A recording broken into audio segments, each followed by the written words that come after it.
అందరికీ నమస్కారం. IYR talks మొదలుపెట్టి ఎఫెక్టివ్గా పోస్టింగ్స్ మొదలుపెట్టి ఒక సంవత్సర కాలం అయింది.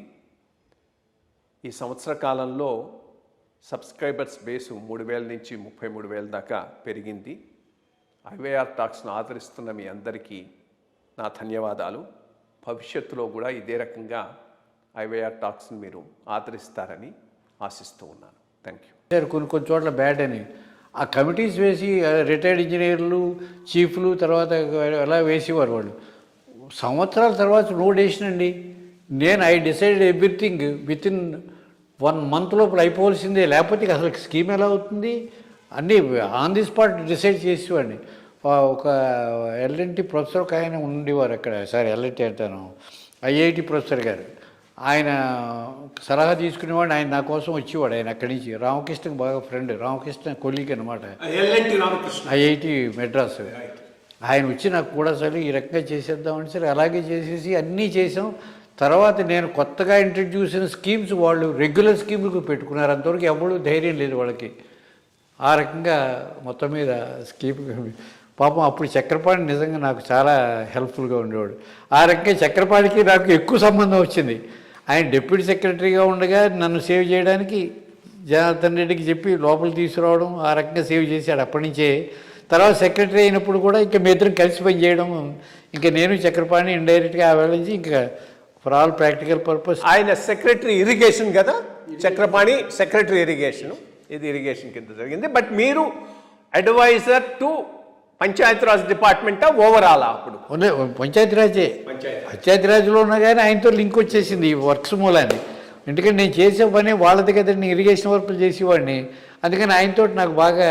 తర్వాత సీతాపతిని వాడు అడ్వైజర్గా ఉండేవాడు, ఇంజనీర్ ఏజెన్సీ. అతను నాకు బాగా తెలుసున్న అతనే. వాళ్ళు always they use to take my advice. So ఇండైరెక్ట్గా నాకు చక్రపాణి గారికి మంచి సంబంధం ఆ రకంగా వచ్చేసింది అప్పటి నుంచి. సో ఇది మా ప్రస్థానం. ఇంకా ఇప్పుడు ఏం చేస్తూ ఉన్నారు తెలంగాణ గవర్నమెంట్లో అడ్వైజర్గా? అది కొద్దిగా చెప్పండి. అంటే ఇప్పుడు తర్వాత ఏమిటంటే అండి, అడ్వైజర్గా నేను మొదట ఎడ్యుకేషన్ డిపార్ట్మెంట్లో కూడా స్కూల్ బిల్డింగ్స్ అవి చూసేటప్పుడు కూడా అడ్వైజర్గా ఉన్నాను. అవన్నీ కూడా నేను ఎస్ఎస్సి అని మన డిపెప్ అంటాం కదా, ఉన్నప్పుడు అప్పుడు IV Subbarao secretary irrigation education ఉండేవారు. ఆయన నన్ను ఉండమన్నారు, దాని ప్రకారం చేశానండి. ఆయన తర్వాత ఈఓ టీటీడీగా ఉన్నప్పుడు అక్కడ టీటీడీలో వాటర్ సప్లైకి చాలా పెద్ద స్కేర్సిటీ వచ్చింది. దాన్ని ఎలాగ చేయాలి ఏమిటి అనేటటువంటిది అంటే అప్పుడు నన్ను మన రాంబాబు గారు, ఆయన ప్రిన్సిపల్ సెక్రటరీగా ఉండేవారు, రెవెన్యూ ఇన్ఛార్జి. ఆయన నా పేరు సజెస్ట్ చేసి కొండలరావు మీరు చూడాలి అంటే సరేనండి. ఎందుకంటే అప్పుడే నేను ఇది చూశాను, ఈ 95-96లో అనంతపూర్ చూడడం ఆయన చూశారు. మీరు అది కూడా మీరే చూడాలంటే సరేనని చెప్పి నేను అప్పుడు అదేంటండి 97, 98, 99 ఆ ప్రాంతంలో సరేనండి అని చెప్పి నేను వెళ్ళి అది ఏం చేస్తే మంచిదని చెప్పి కింద నుంచి పై వరకు లైన్ వేయాలని. అప్పుడు అటువైపు అలిపిరి నుంచి అలిపిరి కాదు, అవతల మెట్టు కూడా అంటారా, అవతల వైపు అక్కడి నుంచి ఆ మెట్లు ఉన్నాయి చూసారా, 2 మెట్లు అవతల వైపు నుంచి. అక్కడి నుంచి అది షార్ట్ కట్ అవుతుంది, అదైతే 2 కిలోమీటర్స్ అని చెప్పి. అప్పుడు ఏమీ లేవు, మెట్లు లేవు, సరిగ్గా లేవు, అలాగే నడిచెక్కేసేవాళ్ళం. తాళ్ళు కట్టుకుని కిందకి దిగేవాళ్ళం, మీరు నమ్మరు. అప్పుడు అలాగే తాడు పట్టుకుని రాళ్ళల్లోంచి దిగి ఆ లైన్ అంతా చేసి అప్పుడు ఎల్ఎన్టీ వాళ్ళని రిక్వెస్ట్ చేస్తే వాళ్ళు 100 daysలో అయిపోవాలని పెట్టారు. లేకపోతే కష్టం, సమ్మర్ వచ్చేస్తే అంటే 100th డేకి వాటర్ పైకి వెళ్ళిపోయేటట్టు చూసాం. అప్పుడు ఐవి సుబ్బారావు ఆయన చాలా ఈవోగా ఉండేవారు అనమాట. అంటే అంత ముందర కూడా నాకు ఆయన పిఓ ఐటీడీఏగా ఖమ్మంలో పరిచయం. సో మళ్ళీ ఆయన అక్కడ ఈవో వాళ్ళ నుంచి మీరు మాకు టీటీడీకి అడ్వైజరీగా ఉండాలి ఆనరీ అని. అప్పటి నుంచి టీటీడీ కూడా నేను అఫీషియల్గా ఆనరీ అడ్వైజర్గా మొన్నటి వరకు అంటే 1 year బ్యాక్ వరకు దానికి కూడా నేను టీటీడీ వర్కులకు కూడా ముఖ్యంగా వాటర్ సప్లై ఐటమ్స్ అన్నిటికీ నేను చూస్తూ ఉంటాను అనమాట, చేయించానండి. అప్పుడు ప్రెసిడెంట్ వస్తే ప్రెసిడెంట్కి చెప్పి ఈయన వల్ల ఇదంతా అయిందండి అని చెప్పి చూపించి నాకు ఆయనతోటి సర్టిఫికేట్ కూడా ఇప్పించారు ఐవి సుబ్బారావు పాపం.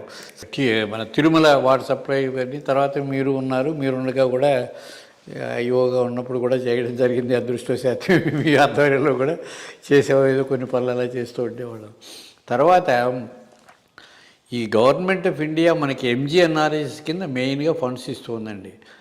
అదేమిటి, పని లేని వాళ్ళకి, విలేజెస్లో పని లేని వాళ్ళకి పని చెప్పాలనేటటువంటి, అంటే అగ్రికల్చర్ లేనటువంటి స్లాక్ పీరియడ్లో వాళ్ళకి ఏం పనులు ఉండవు అని వాళ్ళు ఐడెంటిఫై చేసి రఫ్లీ 3 to 4 months వాళ్ళకి ఏం ఉండదని చెప్పి ఉద్దేశంతో దానికి ఆ అగ్రికల్చర్లో పనిచేసే వాళ్ళందరికీ కూడా మనం ఇవ్వాలి, వాళ్ళకి ఏమీ లేకపోతే రైతులు ఇదైపోతారని చెప్పి ఒక స్కీమ్ పెట్టారు. National eradication guarantee programme, NREGS అని, ఎంప్లాయ్మెంట్ గ్యారంటీ స్కీమ్ అని చెప్పి అదొక యాక్ట్ పెట్టారు. ఆ యాక్ట్ ప్రకారం ఏంటంటే ఒక 100 days ఎవరికి పని లేదో వాళ్ళ ఫ్యామిలీకి 100 days మనం పని చూపించాలి. ఫ్యామిలీ అంటే ఫ్యామిలీ ఇంక్లూడ్స్ ఎవ్రీబడి, ఒక్కొక్కరికి 100 కాదండి. సపోజ్ వాడి ఉద్దేశం ఏంటంటే ఫ్యామిలీలో ఎవరో కొంతమంది ఉద్యోగాలకు పోయినా కానీ అసలు ఉద్యోగం లేని వాళ్ళు తల్లిదండ్రులైనా చేసుకోవచ్చు, లేకపోతే వాడు ముసలాళ్ళు అయిపోతే వాళ్ళ కొడుకులైనా చేసుకుంటారు ఎవరో ఒకళ్ళు.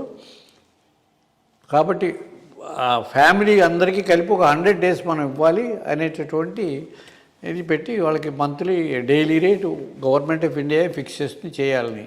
సో అది ఎలా చేద్దాం ఏమిటి అనేటప్పుడు దానికి అప్పుడు ఎల్వి సుబ్రహ్మణ్యం గారు ఆర్ సుబ్రహ్మణ్యం గారు ఇక్కడ మనకి ప్రిన్సిపల్ సెక్రటరీగా ఉండేవారు 2010లో నేను మాట్లాడేది. ఆయన దాన్ని ఏమన్నారంటే మీరు ఈ ఆర్డీకి పేరు అడ్వైజర్గా ఉండాలి 2010లో అని, దానికి కొన్ని ఇది చేద్దాం మనం, మీరు వస్తే బాగా మీకు ఐడియా ఉంది కదా అని. అది ఆర్డీ కింద, అంటే పంచాయతీరాజ్ కాకుండా పిఆర్ఎండ్ఏగా ఆర్డీలో చేయాలంటే సరే అని చెప్పి ఇప్పుడు 2010లో నాకు ఆయన జీవో ఇచ్చారండి. ఆ జీవో ఎలా ఇచ్చారు, పర్మనెంట్ బేసిస్ మీద ఇచ్చేశారు అడ్వైజర్ కింద నాకు. అప్పుడు ఇచ్చేసేస్తే దాని మీద ఎంజీఎన్ఆర్ఎస్ వర్క్స్ అన్నీ నేను చూడడం అని, దానికి ఆ యాక్ట్ ప్రకారం అది ఏం చేయాలి, సో తర్వాత యాక్ట్లో ఏం చేయొచ్చు అనేటప్పుడు రకరకాల వర్కులు చేయొచ్చు అనేటటువంటి విశేషాలు, మన రోడ్ వర్కులు కానీ, ఇరిగేషన్ వర్క్స్ కానీ, ప్లాంటేషన్ కానీ, ముఖ్యంగా ప్లాంటేషన్ ఎక్కువ చేయాలి, దానివల్లే మనకి వర్షాలు రాక ఇదంతా అయిపోతున్నాయని డౌట్ పోవడం కోసం ప్లాంటేషన్ వర్క్స్, అలాగే మన ట్యాంకులు, ఇరిగేషన్ ట్యాంకులు, అయితే పెర్కులేషన్ ట్యాంకులు, ఛానల్స్, ఇలాగ రకరకాల చేసి, నాట్ ఓన్లీ దట్ కొంత ఇండివిజువల్ ఓరియంటెడ్ వర్క్స్ కూడా చేద్దాం. పేదవాళ్ళకి అందరికీ కాదు, కొన్ని స్పెసిఫిక్ గ్రూప్స్కి, ట్రైబల్సు, లేకపోతే ఎస్సీసు, ఫిజికల్లీ హ్యాండిక్యాప్డ్, ఇలా కొన్ని గ్రూప్స్ ఐడెంటిఫై చేసి వాళ్ళకి individual oriented groups, below poverty line ఉన్న వాళ్ళందరికీ కూడా చేద్దాం అని. ఎలాగా ఏదైనా కోళ్ళు పెంచుకునేవాడు కానీ, లేకపోతే మేకలు పెంచుకునే షెడ్లు, గొర్రెల షెడ్లు, మేకల షెడ్లు ఇద్దాం, లేకపోతే కౌ షెడ్స్ ఇద్దాం, అలాగే ఏవో రకరకాలు చేద్దామని చెప్పి అలాగే ఫిషరీస్ వాళ్ళకి ఫిషరీస్ పట్టుకునేటట్టు చేద్దాం. ఇలాగా ఇండివిజువల్ ఓరియంటెడ్ వర్క్స్ వాళ్ళకి మాత్రం ఇవ్వచ్చు అని ఈ రకంగా అన్ని కలిపి చేద్దామని చేశారు. దాని కింద నన్ను వేశారు. సో నేను అప్పటి నుంచి ఆ అడ్వైజర్ కింద అలాగే చేశానండి. అది కంబైన్డ్ స్టేట్లోనే 2010 అంటే కంబైన్డ్ స్టేట్ నుంచి అలా ఉన్నాను. తర్వాత స్టేట్ విడిపోయినప్పుడు ఏం చేశారంటే నన్ను అనుకోకుండా నా అడ్వైజర్ పోస్ట్ని ఆంధ్ర ఏరియా దాంట్లో కలిపేసేసారు వీళ్ళు, ఎందుకో చేస్తే సరే నన్ను అక్కడికి అలాట్ అయిపోయాను. సో ఫస్ట్ 5 years 14 to 19 నేను ఆటోమేటిక్గా ఇక్కడ అడ్వైజర్ పోస్ట్ లేదు, అప్పుడు అడ్వైజర్ పోస్ట్ తోటి అక్కడికి వెళ్ళిపోయాను. అలా అక్కడ పని చేయవలసి వచ్చింది. అది తర్వాత 19లో చంద్రబాబు నాయుడు గారు పోయి మళ్ళీ జగన్ వచ్చినప్పుడు ఇతను ఏం చేశాడంటే పాత వాళ్ళందరినీ తీసేసి మళ్ళీ కొత్తగా పెట్టాలని పెట్టాడు.